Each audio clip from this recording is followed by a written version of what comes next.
Hi, it's Shorty again, and today I'm going to be reading out of the complete book of the Zodiac. And today's entry is for all of you who have your moon in Gemini. And remember, you do need to calculate to determine your moon sign. And I have a separate video for that, so check it out. Okay, here we go. I don't hold out much hope that you'll agree with the following description. People with the moon in Gemini never agree with anything if they can help it. You court controversy and find heated debates as comforting as most folk find heated towel bars. What do you mean? Oh, no, I don't. You see? Now you're quarreling now. But let's not argue about this. After all, you never intend your outbursts of devil's advocacy to be taken seriously, and you are often upset to find that you have thrown more sensitive souls off balance. You're always happy to reach a compromise between two points of view, or even to retract your own entirely.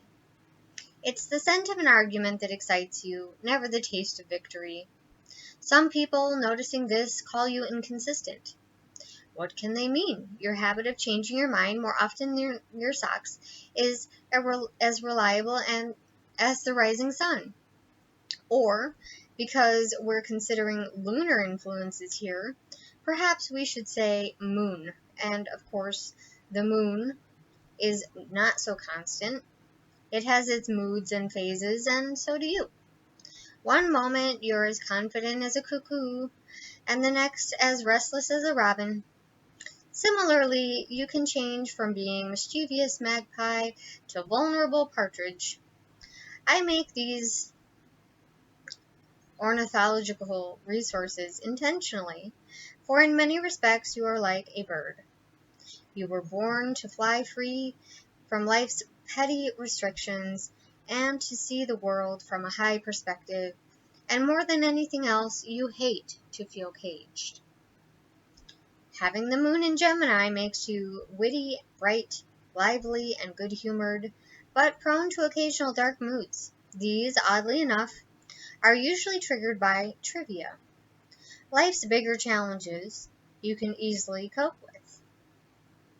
But it's the silly little things that make you despair. By nature, you're an explorer, experimenter, an innovator, prepared to try almost anything once.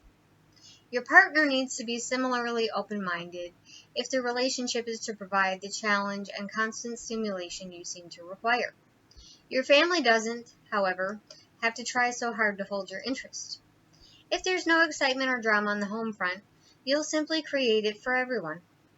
You love persuading people to do what you think is good for them, especially if you can do it subtly enough to make them think it was all their own idea. You've been known to lie awake at night thinking, if I tell Fred this, point out such and such to Mabel, and leave Zelda's letter lying around where Cecil can see it, then Cecil will have to confront Mabel. This will force her to come clean with Fred, which will worry him enough to ask Zelda the help he's afraid she'll refuse to give. Complicated? Not half as much as the actual workings of your inner mind. No wonder your emotional life is such a soap opera. In fairness, your desire to control situations is not linked to the yearning to turn things to your own advantage. You just want to make sure that your loved one's problems are solved as cleverly as possible. This is why you've always got so many questions to ask your nearest and dearest.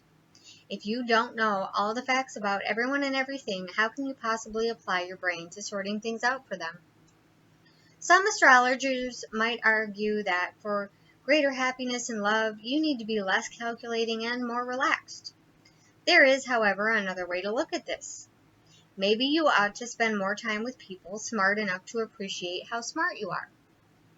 If you go around telling your friends that you have the moon sign of the twins, they will no doubt nod wisely and say, that explains a lot.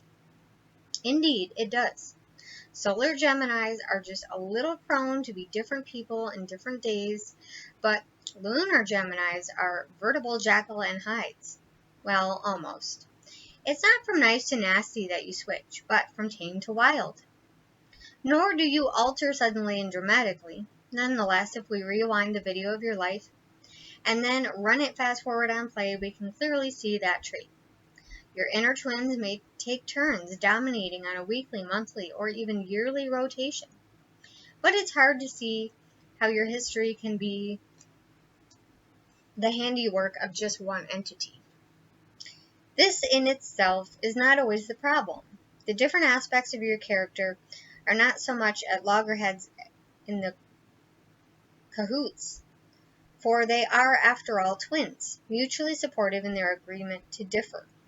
But twins are famous for playing naughty tricks, like swapping places in class to see if the teacher notices. You have, you must confess, found yourself in many situations where you have felt very much like an imposter. And, to a degree, you have been.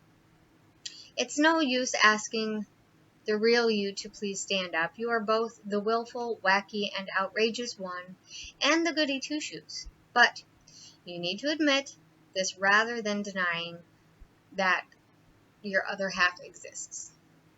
Okay, so now it's the section where I give you a little blurb on what's going on with you if you have a sun in one of the other, or if your sun is in one of the other signs.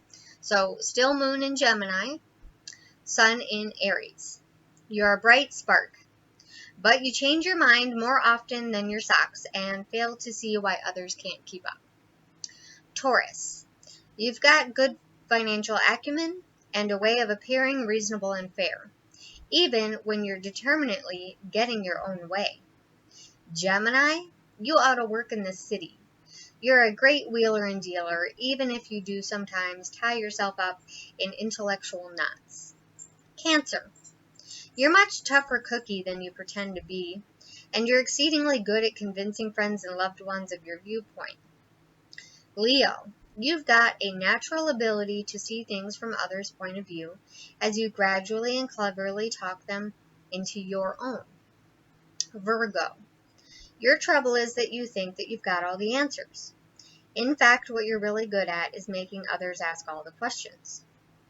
Libra, your tendency to ask too many questions and never leave enough time for people to answer them is probably your one major fault.